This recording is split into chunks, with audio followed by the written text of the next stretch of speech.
आज भर जाए दे। नो कॉम्प्रोमाइज। एहो हमर सोनहवा कर जन फोनवा चुम्मा के धर जन रट एहो जान भूखल बानी। एहो हमर सोनहवा कर जन फोनवा चुम्मा के धर जन रट एहो जान भूखल बानी। आज भर पीड़िया बरत एहो जान भूखल बानी। आज भर पीड़िया बरत एहो जान भूखल बानी। आज भर पीड़िया बरत एहो जान भूखल बानी। आज भर पीड़िया बरत एहो जान भूखल बानी।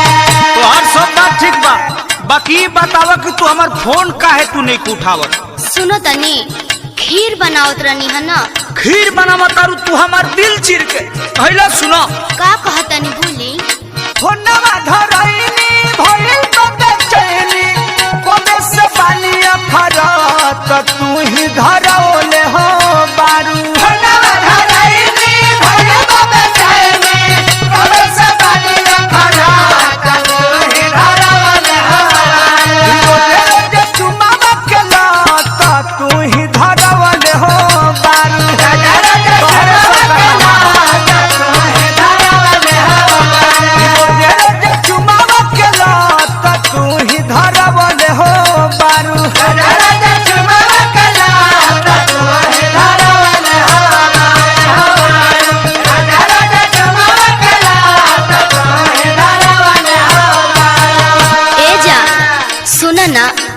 हमरो कुछ मजबूरी बा। ना ना ना ना, तुहार मजबूरी है तो हमरो जरूरी है। अरे मान जाइए ना प्लीज, गुस्सा थूक दीजिए और खा लीजिए। खाए हम तोरा के खोर खोर के खाए, खाली भेटा जो हमरा तू। आधा सुई तो हेल गई, तनी मनी और मन मना ली। जानू आज भर मन के मना लन हो, जानू आज भर मन के मना लन हो।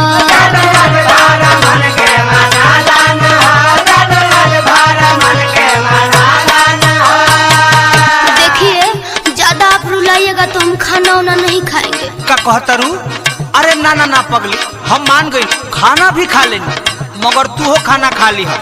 हम खा लेनी तू जान खा लो ना हो, हम खा लेनी तू जान खा लो ना हो, हम खा लेनी तू जान खा लो ना हो, हम खा लेनी तू जान खा लो ना हो। लव यू सोना, कितना मानते हो।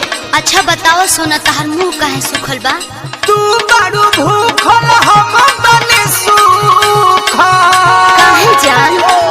गिरनी एक करवट तू ही धरवले हो बारू। तई में हम बानी ना। अरे तू बारू भूखल हम बने सूखल, गिरनी एक करवट तू ही धरवले हो बारू।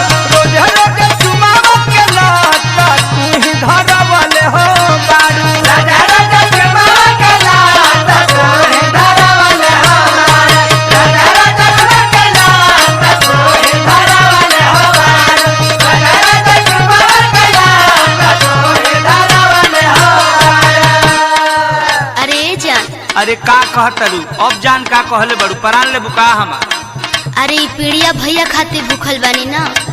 तो भैया खातिर भूखल बनी जानता नहीं, हमरा खातिर कुछ ना। अरे रउआ खातिर चौथ भूखब। अब पराने निकल जी तो भूख के का करबे रे पगली। अरे ऐसन मत बोली, कल सवेरे घाटवा पे आई ना, वही जब मिलल जाई। कृष्णा बेदर्दी प्रमोद राजानु हो, कृष्णा बेदर्दी प्रमोद राजानु हो। सोना हो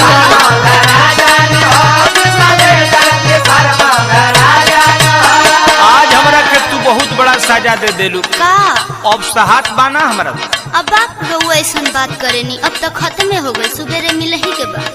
आज दे देलू घन घोर सहजान हो, आज दे देलू घन घोर सहजान हो, आज दे देलू घन घोर सहजान हो, आज दे देलू घन घोर सहजान हो। अरे रंजीत लाल के हाल बिगाड़लू, माहुर खाने लागे सरबत तू ही धरवले हो बारू। रोज रोज रोज चुमावा के